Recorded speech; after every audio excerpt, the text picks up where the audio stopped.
हर खबर पर होगी आपकी पकड़। डाउनलोड कीजिए एबीपी लाइव ऐप।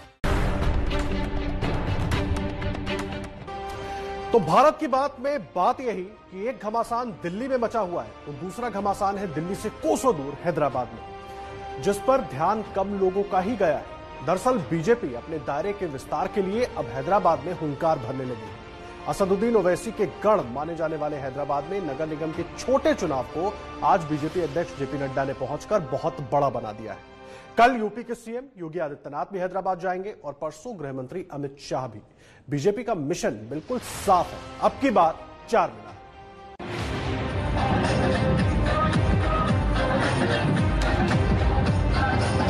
ఎంపీ గారు కూడా ఓటేసిండు ఆయన నిలవదన్న విషయం కూడా ఆయనకు తెలియదు।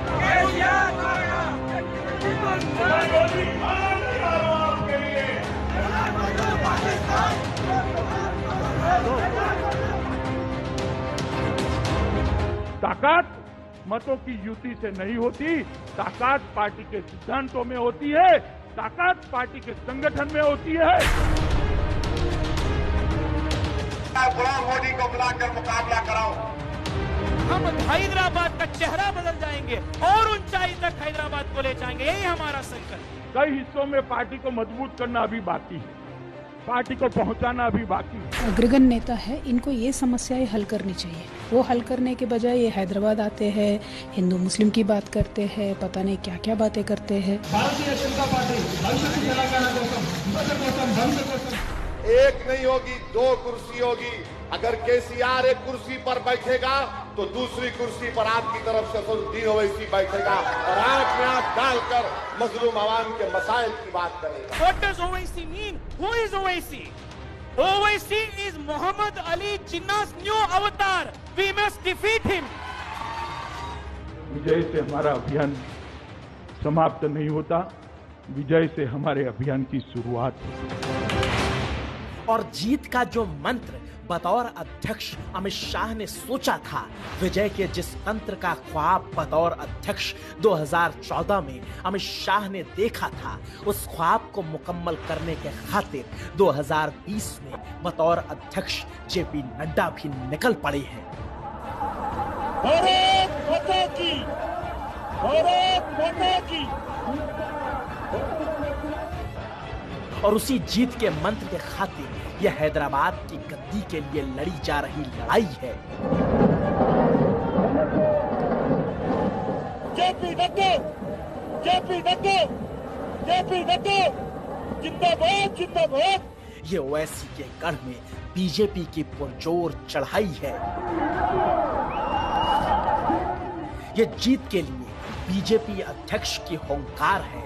इतनी बड़ी संख्या में आप सब आए हैं, ये अपने आप में केसीआर को संदेश दे रहा है कि तुम्हारे जाने की बारी आ गई है और भारतीय जनता पार्टी के आने की बारी आ गई है। ओवैसी के घर में पहुंचकर जीत के लिए जेपी नड्डा की ललकार है।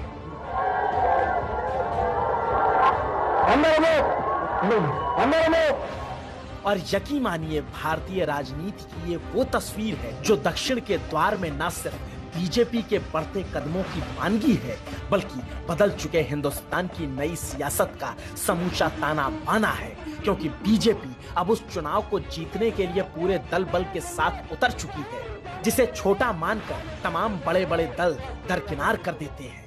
हल्की हल्की बारिश और जय श्री राम के नारों के बीच हैदराबाद की सड़कें भगवामय हो गई हैं और ये नजारा देखिए, ये नजारा बताता है कि भारतीय जनता पार्टी अब हैदराबाद में जड़ें जमा रहा है। और ये म्यूनिसिपल कॉर्पोरेशन का चुनाव महज म्यूनिसिपल कॉर्पोरेशन का चुनाव नहीं, तेलंगाना के लिए एक बीज रोपने का काम करने वाला है। और भारतीय जनता पार्टी के कार्यकर्ताओं का जो उत्साह है, ये बताता है कि तेलंगाना और आंध्र प्रदेश में भारतीय जनता पार्टी अब वॉकओवर देने की स्थिति में नहीं है।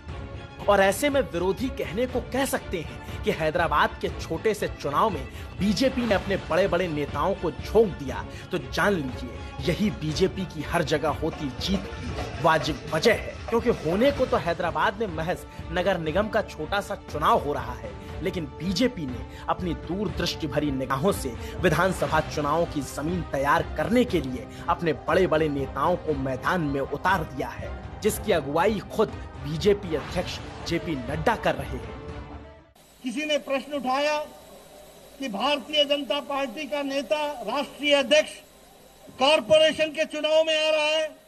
मित्रों, पार्टी को और भ्रष्टाचार को समाप्त करने के लिए, पार्टी के विकासवाद के नारे के लिए जहां भी जाना पड़ेगा हम जाने के लिए तैयार हैं और विकास को ले जाने के लिए तैयार हैं। और हैदराबाद में जेपी नड्डा के इस रोड शो के साथ बीजेपी अब की बार 4 मीनार का लक्ष्य लेकर मैदान में उतर चुकी है। छोटे से चुनाव में अपने बड़े नेताओं की मौजूदगी दर्ज करा उसे बड़ा बना चुकी है और मुस्लिम मतों के मठाधीश ओवैसी को उन्हीं के गढ़ में चुनौती दे चुकी है। ब्रांड हैदराबाद को बचाने के लिए बीजेपी की जमानत को जब्त करेंगे इंशाअल्लाह ताला, और बीजेपी की शिकस्त यकीनी है। अरे तुम नरेंद्र मोदी को बुला के कैंपेन करो, चलो पुराने शहर में देखिए क्या होगा। बुलाओ वजीर आजम को, बुलाओ और कैंपेन कराओ, बताएंगे तुमको।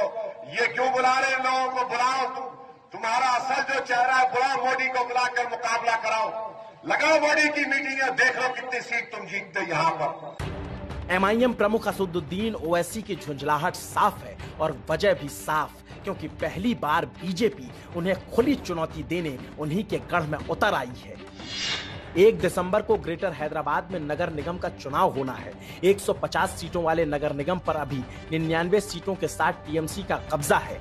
44 पार्षदों के साथ एआईएमआईएम दूसरे नंबर की पार्टी है, जबकि बीजेपी के पास अभी मात्र 4 पार्षद हैं। लेकिन वो कहते हैं ना, लहरों से डरकर नौका पार नहीं होती, कोशिश करने वालों की हार नहीं होती। और उसी कोशिश में आज बीजेपी अध्यक्ष जेपी नड्डा हैदराबाद पहुंच गए। कल यूपी के सीएम योगी आदित्यनाथ जाएंगे और उसके बाद गृह मंत्री अमित शाह बीजेपी का परचम बुलंद करेंगे।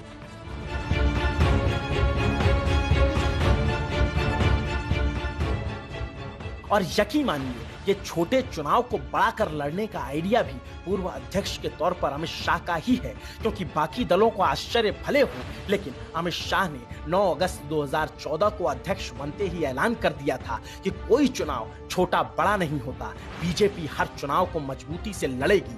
अमित शाह का वो बयान सुन लीजिए, सारी कहानी क्लियर हो जाएगी। हमारे संगठन का काम है कि इन राज्यों में संगठन को इतना मजबूत करिए कि जब कभी भी चुनाव आए तब वहां पूर्ण रूप से भारतीय जनता पार्टी की सरकार बने और सरकार संगठन के बलबूते पर पड़े। और सिर्फ विधानसभा के चुनाव इन राज्यों में हमें कॉन्सेंट्रेट नहीं करने हैं मित्रों। पंचायत से लेकर पार्लियामेंट और कोऑपरेटिव तक जितने भी चुनाव आते हैं, सभी चुनाव को भारतीय जनता पार्टी की इकाई हल्के से न ले। हर एक चुनाव का अपना महत्व है, हर एक चुनाव जनता के बीच में एक संदेश डालता है। एक भी चुनाव भारतीय जनता पार्टी ने अब नहीं छोड़ना है। हर चुनाव में विजय पानी है।